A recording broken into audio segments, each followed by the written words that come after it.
여러분 혹시 자신을 남과 비교하고 타인의 평가에 두려움을 느끼나요? 열심히 하고 있는데도 항상 부족하다는 느낌, 항상 더 완벽해야 된다는 느낌, 인정을 받을 때도 두렵거든요. 실수할 수가 없어요. 이런 것 때문에 불안하게 느끼는 사람이 임포스터잖아요. 임포스터들이 어떻게 가면을 벗어가면서 편안하게 살아가는 것에 대해서 이야기를 해보고 싶어요.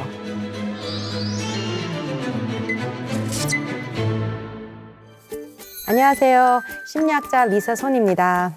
우리가 이제 가면을 쓰잖아요. 근데 어떤 가면들은 괜찮아요. 그냥 계속 써도 잘 살 수도 있고, 근데 사람들이 안 보이는 이런 증상들이 있잖아요. 예를 들어 시도를 안 해요. 왜냐하면 실수할까 봐 두려워서. 이런 문제가 있는데 해결을 해보고 싶다. 근데 완벽 가면을 썼으면 해결을 못하게 되거든요. 왜냐하면 완벽하지 않는 나를 들킬까 봐. 저는 사람들을 기대에 따라서 살았던 사람이거든요. 그 불안이 근데 너무 힘들어서 제가 아이들 키우면서 우리 아이들은 불안하지 않게 편하게 살았으면 좋겠다.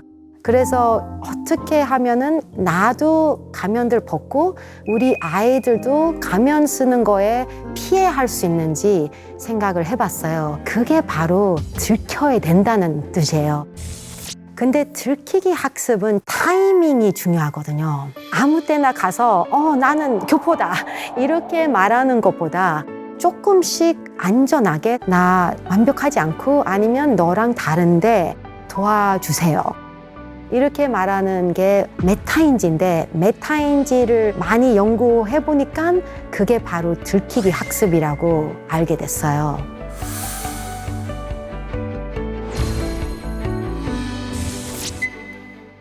들키기 학습이 메타인지라고 말했잖아요. 메타인지가 뭔데요? 메타인지가 생각만 아니고 생각에 대한 생각이거든요. 그게 오래 걸리거든요. 그 질문 읽는 것도 몇 초 걸리거든요. 또 답 생각하고 쓰는 게 몇 초 걸리거든요. 그러면은 2초 걸리면은 그게 벌써 4초거든요. 4초가 사실은 짧은데 우리 학부모들한테 길다고 느낄 수 있거든요. 아직도 답을 안 쓰고 있으면 빨리 왜 안 써? 이렇게 급하게 마음이 나올 수 있거든요. 아이한테. 불안해지면서 어떡하지? 얘 이거 모르는데? 그리고 답을 줄 수가 있어요. 그리고 답을 주면서 빨리 외워. 이렇게 하는 게 원래 우리가 임포스터 때문이거든요. 우리가 불안해서 빨리 가면을 씌워야 되구나. 이게 안 좋은 타이밍이죠. 근데 들키기 학습을 하려면 그 2초하고 2초뿐 아니고 메타인지는 생각에 대한 생각이 있거든요. 아이한테 이게 맞는지 확실한지 한 번 더 생각해봐. 자기가 틀렸으면 나 이거 잘못 생각했다. 근데 그 들키기 학습을 안 하면 그냥 넘어가는 거잖아요. 답을 빨리 썼지만 그거는 학습이 하나도 없거든요. 우리가 그 생각만 아니고 생각에 대한 생각까지 기다려줘야 돼요. 그러면 아이도 들켰으면은 들키면 되는구나. 들키는 게 익숙해지면서 창피한 게 없거든요. 그러면은 진짜 시험 볼 때는 들키는 것보다 더 잘 볼 수 있다고 생각해요. 아이들이 이렇게 들켜가면서 알게 되거든요. 나 틀렸구나. 나 실수했네. 그 들키기 학습을 더 많이 해가면 이 실수하는 거에 두려움이 안 생기거든요. 생각해보니까 다른 길도 있네. 다른 답도 있었구나. 이렇게 알아가는 게 학습이거든요. 자기가 들키기를 안 했던 아이면은 문제가 이 완벽 가면을 쓰게 돼요. 실수 안 하는 완벽한 아이. 그런 문제가 좀 커가면서 해보고 싶은 게 많잖아요. 이 운동도 해보고 싶고, 이런 것도 학습해보고 싶다. 이런 거 하고 싶은데 실수할까 봐 두려워서 시도를 안 하게 돼요. 실수하는 게 정말 무섭잖아요. 우리가 다. 저도 그래요. 저도 이제 완벽하면 많이 썼는데, 근데 우리 아이들을 보면서 그런 상황들이 있거든요. 딸이 이제 배구를 좋아해요. 배구 팀에 들어가려고 하니까 배구를 엄청 완벽하게 해야 된다고 생각하거든요. 코치가 보면은 실수하면 어떡하지? 그러면 팀 안 되겠구나. 근데 코치들하고 얘기하면은 다르게 생각하거든요. 아이가 실수할 수 있거든요. 그건 문제 아니에요. 코치들이 보고 싶은 게 실수를 잘하는 사람. 실수한 다음에 어떻게 받아들일 건지. 그냥 한번 실수하고 팔을 다르게 해야 되겠구나. 뭐 점프를 다르게 해야 되겠구나. 이렇게 하는 학생을 원하거든요, 코치들이. 그래서 이 들키기 학습이 중요하다고 생각해요. 들키기 학습을 해왔으면 뭐든지 새로운 것을 해볼 수가 있어요.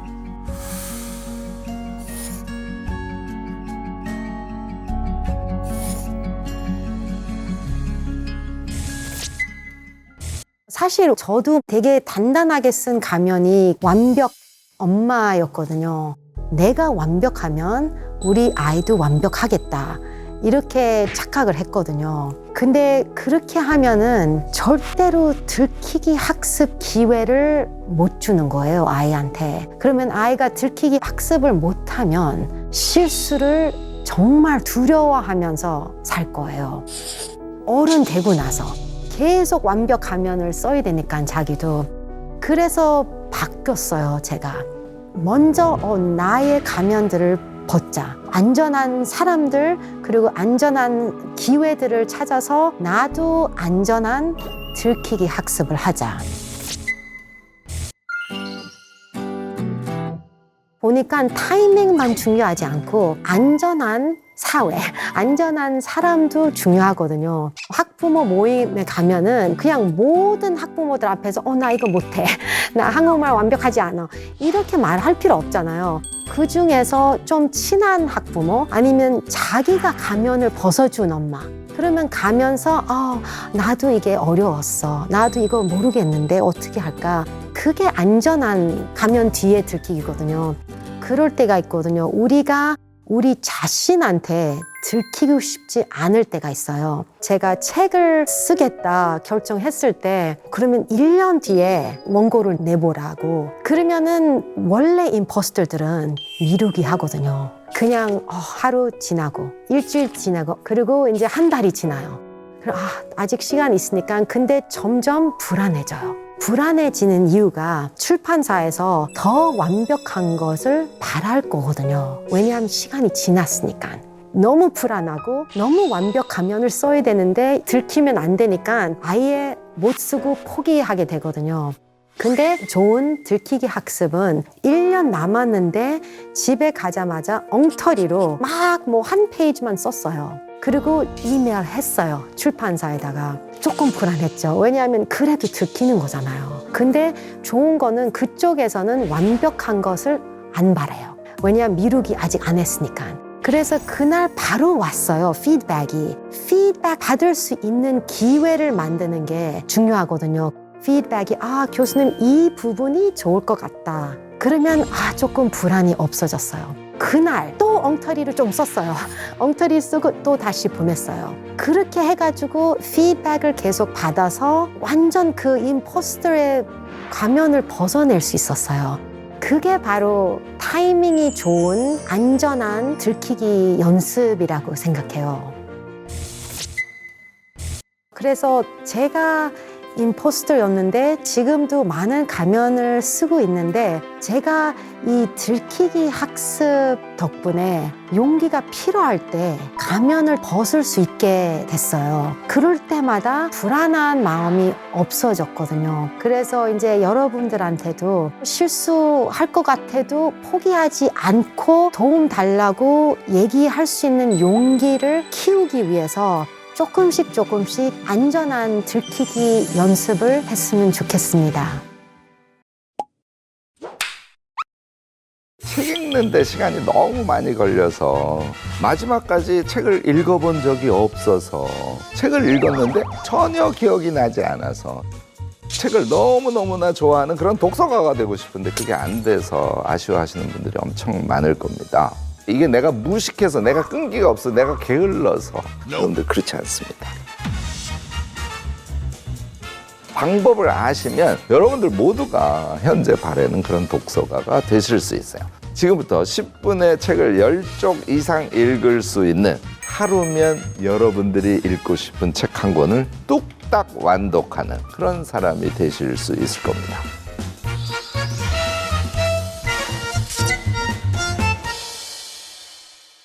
안녕하세요 여러분, 기록학자 김익환 교수입니다. 자, 기억이 나지 않아요. 그런데도 책을 안 읽으면 인생 망할 것 같아. 책을 안 읽으면 너무 무식한 사람인 것 같아. 그래서 막 강박에 의해서 꾸역꾸역 책을 읽는 분들이 정말 너무 많으세요. 제가 너무너무 안타까워요. 여러분들이 그렇게 되는 데는 몇 가지 문제가 있습니다. 첫 번째는 태도에 문제가 있고요. 두 번째는 책을 선정하는 데도 문제가 있어요. 그 다음에 읽는 법에 문제가 있고, 읽은 것을 기억하는 방법을 잘 몰라서 거기에도 문제가 있는 거예요. 독서와 관련된 총체적 난관에 부딪혀 있는 분들이 다수 있다는 얘기예요. 자, 먼저 해결하셔야 될 것. 첫 번째, 아까 태도에 문제 있다고 그랬죠? 여러분들 책은 멘토이자 선생님입니다. 서점에 가서 책을 고르면서 이 친구, 저 친구. 결국은 책은 우리의 공감자이자 우리의 위안자이자 우리의 대화 상대라는 생각을 여러분들 꼭 가지셔야 됩니다. 중급이나 상급에 해당하는 난이도를 가진 그런 공부책도요, 여러분들 그런 마음으로 앞으로 대하셔야 돼요. 이 태도를 바꾸는 게 우리가 독서가가 될 수 있는 첫 출발이에요. 자, 두 번째, 바로 갑니다. 책 선정 문제. 여러분들 이거 너무너무 쉽게 생각해요. 책을 고를 때 막 골라요. 아무거나 골라요. 그리고 그 책이 어떤 수준의 것인지, 그 책의 내용이 나랑 맞는지 맞지 않는지 이것도 판단하지 않은 상태에서 책을 읽다가 잘 안 읽혀요. 나는 역시 독서가 안 되는 사람이야. 이런 정말 어처구니 없는 오류가 어디 있습니까? 책을 읽을 때는 현재 자기의 문해력 수준에 맞추는 것이 핵심입니다. 자, 제가 방법을 구체적으로 알려드릴게요. 나한테 맞는 책을 찾는 거. 우선 도서관에 갑니다. 도서관에 가서 주제 하나를 선택해요. 검색대에 가서 습관 이렇게 치면 책이 여러 권 나와요. 그중에 아무거나 하나만 고릅니다. 거기에 이제 번호가 나오지 않습니까? 그 번호를 찾아가면 그 습관이라는 책이 꼽혀 있는 서가에 가서 그 습관의 책을 뽑으려고 보면 주변에 습관에 대한 책이 수두룩하게 있어요. 일단 좀 쉽다 하고 생각하는 것을 5권 골라오세요. 그리고 5권 골라온 것을 책상에 앉아서 10쪽 정도씩 보는 거예요. 그러면 뭐가 나올까요? 그 5권 중에 제일 쉬운 놈, 걔를 친구로 선택하시기 바랍니다. 이렇게 하시면 완독을 하실 수 있어요. 왜냐하면 자기한테 맞고 쉽기 때문에. 이렇게 해서요, 완독의 경험을 일단 1권, 2권, 적어도 3권 정도까지 하는 것이 독서의 출발입니다. 완독 경험을 갖고 있지 않은 분, 제가 오프라인 강연을 할 때 손 들어보세요 그러면 여러분들 놀라지 마세요. 거의 전원이 손 듭니다. 3분의 2까지 읽고 포기하는 사람, 앞만 읽고 한 50권 읽은 사람, 이런 사람이 대부분이에요. 이렇게 해서는 여러분들 독서가가 될 수 없습니다. 두 번째 얘기 꼭 여러분들 현장에서 실천해 보시기 바랍니다. 세 번째가요, 짬시간 독서예요. 이거 제가 정말 국민운동처럼 하고 싶은데요, 더 많은 사람들이 했으면 하고 제가 정말 바라는 게 핸드폰 대신 책 한 권 손에 들고 다니기예요. 처음에는 미쳤다 그럴 수 있습니다. 왜냐하면 엘리베이터에 기다리면서 책을 보고 있거든요. 좀 지나보세요. 여러분들 거기에서 행복감이 너무너무 커요. 제가 이 얘기는 하고 싶지 않은데 꼭 할 수밖에 없어요. 화장실. 여러분들 요거 하시면 독서가가 되는 출발 지점을 멋지게 통과하신 것이다. 이렇게 보시면 될 것 같아요. 독서와 관련된 훈련의 첫 번째, 독서는 뭐로 한다고요? 눈으로 하지 않습니까? 뇌로 하죠. 그래서 눈과 뇌에 대한 훈련부터 시작하셔야 돼요. 독서에 최적화된 눈을 만들어 주셔야 되고요. 눈동자의 움직임에 따른 독서에 최적화된 뇌를 만들어 줘야 돼요. 자, 이 얘기 지금부터 시작을 해볼게요. 자, 눈운동 독서라는 것이 무엇일까? 엄청 쉬워요. 제가 이거 직접 보여드려야 될 것 같아서 지금 책을 요청했어요.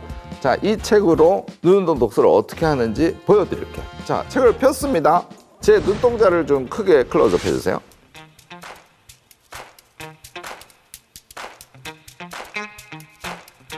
잘 보이는지 모르겠어요. 이거 핸드폰으로 보시면 잘 안 보이실 텐데 어떻게 되세요? 눈동자가 이렇게 왼쪽에서 오른쪽, 왼쪽에서 오른쪽 이렇게 움직이잖아요. 얘가 눈운동 독서예요. 너무 쉽죠? 자, 여러분들 생각해 보세요. 내가 책을 읽을 때 눈동자를 움직이나 움직이지 않나. 눈동자를 움직이지 않고도 우리의 눈의 능력은 책을 읽을 수 있게 돼 있습니다. 뭐 여러 가지 방법이죠. 고개를 움직이는 방법도 있고요. 눈이 인식할 수 있는 이 범위가 있거든요. 사이즈가 굉장히 넓습니다. 그래서 그 범위를 이용해서 쭉 생각하면서 보고 또 쭉 생각하면서 이렇게 읽으실 수 있어요. 제가 부정하는 건 아니에요. 저는 근데 눈운동 독서법이 최적이라고 개인적으로 생각해요. 몇 가지 우선 여러분들이 쉽게 알아들을 수 있는 이유부터 말씀을 드릴게요. 눈동자를 움직이면 눈 근육이 엄청 예민하거든요. 책만 들면 졸리시는 분, 눈동자를 좌우로 움직이면서 책을 읽어보세요. 일단 졸음이 없어집니다. 두 번째, 자연스럽게 읽는데 굉장히 빨리 읽을 수 있도록 만들어주는 게 바로 눈운동 독서다. 이렇게 여러분들 생각하시면 됩니다. 그 다음에 속도입니다. 여러분들께 제가 권하는 속도는 한 행을 1.5초로 유지하는 것. 대충 이런 속도입니다. 이 속도요. 상당히 빠른 속도입니다. 한 행이 보통 20줄에서 30줄 사이입니다. 자, 1.5초면 어떻게 될까요? 한쪽으로 읽는데 1.5초에 20줄이면 30초잖아요. 그러니까 좀 빨리 읽는 사람은 한쪽으로 읽는데 30초에서 1분 이내에 읽는다는 거예요. 자, 이 눈운동을 구체적으로 어떤 방식으로 해서 실천하느냐? 이 눈운동 연습은요, 하루에 1시간씩 닷새 하면 근육이 착 붙어. 이거는 완전 불가능해요. 왜냐하면 이게 감각과 근육의 움직임이기 때문에 그렇습니다. 짧은 시간 오래 반복하는 것이 답이에요. 매일 아침 10분 눈운동 독서 연습을 하는 거죠. 한 달간은요, 피지컬 연습을 하는 거예요. 그러니까 눈동자가 물리적으로 이렇게 움직이는 연습을 하는 거죠. 그런데 처음 읽으시면 눈동자를 착착 움직이는 건 한 이틀이면 돼요. 첫날은 그것도 잘 안 됩니다. 속도 제가 1.5초 얘기하는 거 지켜서 쭉쭉 읽는 게 가능해요. 그런데요, 3분 하지 않습니까? 눈물이 막 나고요. 일단 하기 싫어져요. 그리고 내가 왜 이 짓을 해야 돼? 이러고 의심을 합니다. 일주일 지나면 의심이 또 확 와요. 왜냐하면 뜻이 안 들어오기 때문에. 이거는 이유가 뭐냐면요, 1.5초라는 속도가 굉장히 빠른 속도이기 때문에 뇌의 속도가 눈동자의 속도를 맞춰주지 못하는 겁니다. 이에 연습이 필요해요. 연습은 어떻게 하시는 거냐면, 한 행을 읽었는데 뜻이 불명확해. 다시 거꾸로 가서 한 행을 다시 읽어주는 거예요. 한 행은 2번 읽어주는 거죠. 처음에는 반 정도는 다 거꾸로 가서 또 보게 돼 있어요. 이해를 반복하시면 어떤 현상이 생길까요? 일주일 지나고 2주일 지나면 빈도가 줄어요. 저도요, 지금도 한쪽을 읽을 때 거꾸로 한 번도 안 가는 적은 없어요. 여러분, 그래서 요 정도 수준까지 뇌의 속도를 키워주는데 한 달 걸린다는 거예요. 자, 피지컬 운동 한 달, 뇌 운동까지 포함한 피지컬 운동 2달. 여기까지의 고비를 넘기시면 그 다음엔 여러분들 책을 읽을 때마다 눈운동 독서를 하게 되기 때문에 항상 연습하고 능력을 키워가고 그러면서 독서하고 이런 사람이 될 수 있겠죠. 몸 만들기가 이제 됐어요. 그러면 생각 독서법과 메모 독서법에 의해서 여러분들의 독서법은 완성될 겁니다. 이 얘기를 할 때 제가 앞에 제일 항상 하는 얘기가 공부 잘하는 사람과 못하는 사람의 한 끗 차. 여러분들 그거 뭐라고 생각하실까요? 저는요, 우리가 이제 강의실에서 강의를 듣는다고 치자고요. 이제 강의를 들었어요. 집중해서 들었어. 강의가 끝나서 신나다. 뭐 이제 나가서 뭐 너 어쩌고 저쩌고 이제 수다 떨면서 이제 걸어 나가요. 이런 유형의 사람이 대부분이고, 강의가 끝나서 일어나면 짐을 챙겨서 일어나서 걸어가면서 저 교수가 오늘 이 얘기하고 저 얘기하고 저 얘기했지 하고 뭐 길어봤자 15초 생각을 하고 그 다음에 이제 친구들하고 수다 떨고 걸어 나가는 친구. 여러분들, 전자가 공부 잘하는 사람, 후자가 공부 잘하는 사람, 당연히 후자겠죠. 이 한 끗 차를 여러분들이 이해하시는 게 엄청 중요해요. 책에 적용하면 이런 거겠죠. 우리가 이제 책을 쭉 봐요. 2-3 문단을 읽었어요. 그리고 나는 책을 읽다가 머리를 드나? 이걸 한번 체크해 보시기 바랍니다. 여기까지 이 얘기였지? 하고 생각하는 사람, 아까 강의 끝나고 나가면서 바로 수다 떠는 것이 아니라 잠깐 생각해 보는 거하고 똑같은 원리예요. 이게 책읽기 생각 독서법의 출발입니다. 그래서 이것을 제가 순간의 생각이라고 얘기해요. 4페이지를 봤어요. 한 5문단이 됐어요. 그러면 여러분들은 순간의 생각을 5번 했던 거잖아요. 어떻게 그 다음 걔를 이어보는 거죠. 강의 들었을 때하고 똑같아요. 첫 번째는 이 얘기했고, 이 얘기했고, 이 얘기했고, 이 얘기했고, 이 얘기했지. 오케이. 그리고 다음을 읽어가는 거예요. 요것을 반복하시는 거죠. 요게 이제 생각 독서법의 핵심인데, 여기에다가 메모를 붙이시라는 거예요. 그 메모를 하는 타이밍, 그 단위는 여러분들 현재의 독서의 수준에 따라서 달라질 수 있으니까 좀 플렉서블하게 들어주시기 바랍니다. 제가 권하는 것은 4쪽 보고 메모하시기를 권해요. 저는 예를 들어서 1장, 2장, 3장, 4장, 5장, 6장 돼 있으면 장을 읽으면 그때 메모를 합니다. 여러분들도 그 수준까지 성장하셔야 돼요. 그러면 독서 메모법을 하면서 메모하는 데 시간을 극단적으로 줄이시고요. 자기식의 해석을 충분히 더 잘하실 수 있습니다. 메모는 어떻게 한다고? 순간에 생각을 한 것을 생각의 이음으로 쭉 했죠. 그중에서 자기가 생각할 때 중요하다고 생각하는 것만 메모를 하시는 거예요. 양을 제가 여러분들께 말씀드리는 게 중요할 것 같아요. 자, 예를 들어서 한 개의 책이 5개의 장으로 되어 있습니다. 한 개 장에 여러분들이 20줄을 메모를 했어요. 책 한 권 읽은 다음에 총량이 얼마 나온다고요? 5쪽이 나오잖아요.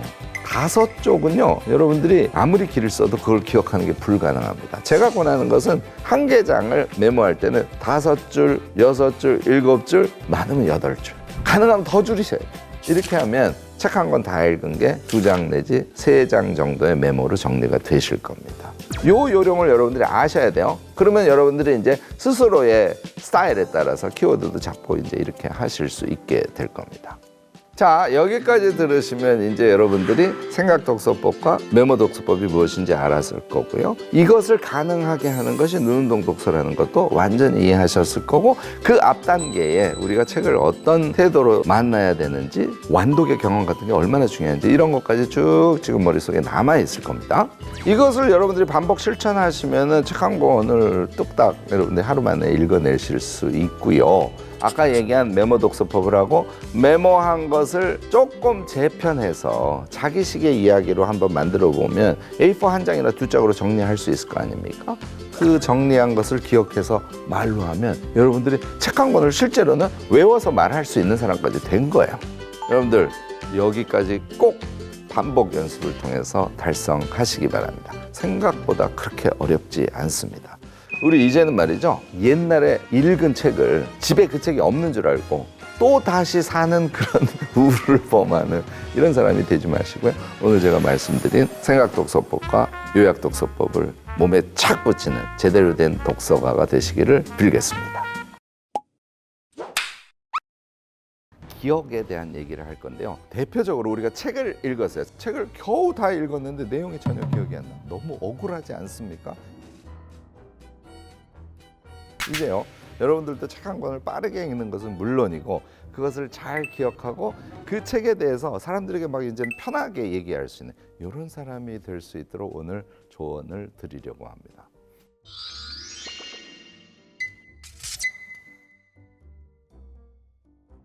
안녕하세요, 여러분. 기록학자 명지대학교의 김익환 교수입니다. 오늘은 기억에 대한 얘기를 할 건데요. 우리가 요거를 떠올리시면 여러분들이 기억법의 핵심이 무엇인지를 이해하실 수 있어요.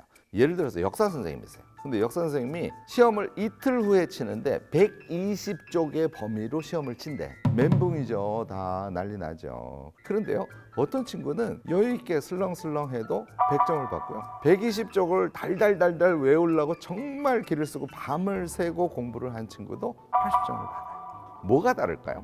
그냥 슬렁슬렁해도 100점을 받는 이 친구는요, 평상시에 수업을 들으면서 그 내용을 이해했다는 거예요. 이해를 하고 있으면 그것이 자기 피부에 붙어 있기 때문에 일종의 잔상 같은 게 남아 있습니다. 그러니까 키워드 몇 개만 보면서 쭉 되뇌어 보면 공부가 끝나는 거예요. 그렇게 많은 시간을 들이지 않고도 100점을 받을 수 있는 것이죠. 결론은 뭐라고? 내 기억의 핵심은 이해다. 기억은 이해다. 이것을 여러분들이 잊지 마셔야 되겠습니다. 자, 이제 이해가 우리가 무엇인가를 기억하는데 가장 전제가 되는 행위라는 것은 여러분들이 아셨어요. 자, 이해가 뭔지에 대해서 또 정확하게 좀 아실 필요가 있습니다. 이해가 뭔지 아는 사람들은요, 책을 읽을 때도요, 내용이 잘 들어오지 않은 것은 쭉쭉 스킵하면서 읽으면서도 책 전체의 맥락을 알아내는 사람들이 있어요. 여러분들 신문기사 읽을 때 어떤 태도로 읽습니까? 아, 내가 그 내용이 궁금해. 그 궁금증을 해소하기 위해서 기사를 봐요. 기사 읽을 때 여러분들 한자 한자 또는 한 단어 한 단어 하나도 놓치지 않을까 이렇게 하면서 읽습니까? 그렇게 안 읽죠. 그냥 슬렁슬렁 이런 그다음 스킵하고 이런 얘기구나 이렇게 읽고 이해를 하시지 않습니까? 이게 이해의 핵심이에요. 따라서 여러분들이 책을 읽을 때도 전제가 궁금증이고요. 그 궁금증을 해소하기 위해서 읽는 거예요. 읽다 보면 모르는 게 나오는데 궁금증 해소에는 큰 문제가 없어. 하는 것은 스킵할 수 있죠. 또 하나요. 재밌는 책 읽기법이 있는데요. 저는 이것을 뒤적 읽기라고 칭합니다. 뒤적뒤적 읽는다는 얘기예요. 뒤적 읽기를 한다는 것은 먼저 궁금한 부분을 펼쳐서 읽는 거예요. 뒤에 읽다가 앞에 읽다가 중간에 읽다가 또 뒤에 읽다가. 이것은 나의 궁금증을 중심으로 해서 책을 읽는다는 것을 뜻하죠. 이렇게 스킵해서 읽는 것이 가능한 것은 자신이 궁금증이 생긴 것을 풀어가는 행위이기 때문에 가능한 것입니다. 이해라는 것이 무엇인지 좀 다른 차원에서 또 얘기를 해볼까요? 아는 만큼 보인다. 책도요, 아는 만큼 읽힙니다. 기초 지식이 전혀 안 돼 있는데 그 책에서는 막 어려운 얘기까지 하고 있어요. 그것을 수준을 뛰어넘어서 이해하는 것은 본래적으로 불가능하다는 걸 여러분들이 아셔야 돼요. 독서를 많이 하다 보면 이번에는 막 내용이 이해가 안 가서 스킵하고 읽었어요. 3년이 지난 다음에 그 책을 다시 보면 스킵했던 게 이제는 이해가 됩니다. 왜? 자기의 인식 수준이 이렇게 올라갔기 때문에 아는 만큼 보이는 거죠. 제가요, 이런 얘기할 때 아프리카 여행 얘기를 잘 하는데요. 집을 타고 가는데 양같이 생긴 놈인데 너무 독특한 모양이고 저거 정말 멋지네. 당연히 우리의 머릿속에 각인돼 있죠. 한국에 돌아왔어요. 동물의 왕국을 보다가 똑같은 놈이 나온 거예요. 동물의 왕국에서 걔를 알파카라고 얘기를 해준 거야. 내가 아프리카에서 봤던 제가 이름이 알파카구나. 동물보감을 우연히 보게 됐어요. 거기에 알파카가 나왔어요. 맞아, 이게 알파카지. 얘는 이런 특징을 갖고 어쩌고 저쩌고. 이해의 단계론이 여러분들 이제 느낌이 확 오세요? 결국은요, 책을 읽을 때 이해한다는 것은 현재의 자기 수준에 맞게 이해해서 지적인 능력을 단계적으로 조금씩 올려가는 것을 의미한다. 이렇게 여러분들 꼭 생각해 주시기 바랍니다. 자, 그러면 오늘 우리가 한번 정복해 보고자 하는 도대체 어떻게 기억하는 것인가? 두 번째 레벨로 가보죠. 핵심은 이해입니다. 그런데 그 이해의 성격이 우리의 기억과 깊은 상관관계를 갖습니다. 이때 제가 쓰는 용어가 자기화라는 거예요. 자기식의 이해, 자기식의 상황 연결, 자기식의 논리 설정, 이런 것에 의해서 기억이 훨씬 더 선명하게 남습니다. 기억에 도달하는 데 있어서 특히 코넬 대학에서 하는 노트 필기법 워낙 훌륭합니다.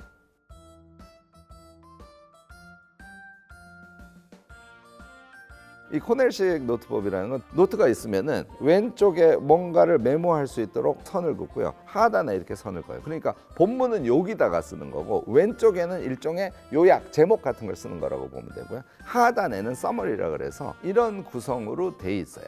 메모를 하면서도 키워드로 그것을 대표하게 하는 것이죠. 자, 메모를 한쪽으로 했어요. 키워드 핵심이 4개가 쓰여져 있어요. 여러분들은 뭘 기억한다고? 요 4개의 키워드만 기억하는 거예요. 그것을 기억하면 첫 번째 키워드에 딸린 내용은 같이 자동으로 연상된다는 것이죠.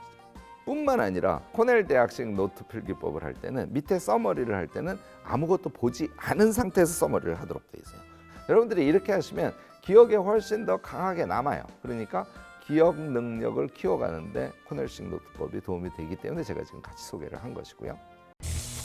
자, 이제 기억법의 핵심 요령 2가지를 알려드리도록 하겠습니다. 첫 번째는 연상법이라는 거고 두 번째는 연결법이라는 것인데요. 연상법이라는 건 무엇인가를 외울 때 연상해서 외우라는 거니까 어떻게 도해화, 그림으로 그려놓으면 외우기가 훨씬 쉽다는 거예요. 우리 영어 단어 외우는데 영어 단어 외우면 바로 잊어버리죠. 이유가 뭐냐면 해당 영어 단어가 어떤 상황에서 사용되는지에 대해서 그것을 연상하기 어렵기 때문입니다. 저는 우연히 고등학교 다닐 때부터 영어 단어를 외울 때 처음에는 문장과 같이 외우라고 다들 얘기를 하더라고요. 그래서 그렇게 했어요. 근데 그거로도 충분치 않았습니다. 그래서 저는 해당 단어를 외울 때는 상황을 연상하고 연상된 상황의 영어 표현 2-3문장을 같이 외웠어요. 그러니까 연상을 무기로 사용해서 영어 단어도 외웠다는 것이죠.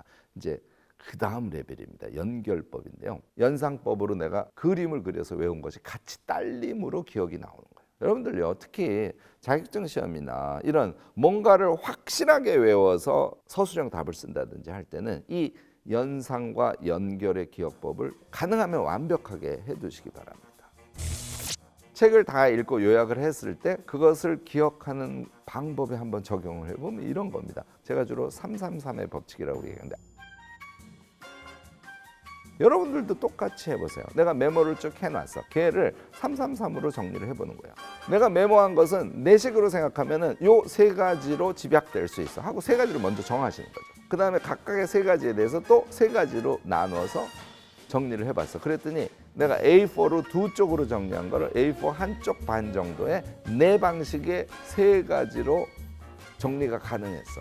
이렇게 자기화 세 가지 333의 기법을 여러분들이 동원을 하시면요, 훨씬 더 자기식으로 명확하게 기억하는 그런 성장을 이루어내실 수 있지 않을까 저는 생각합니다.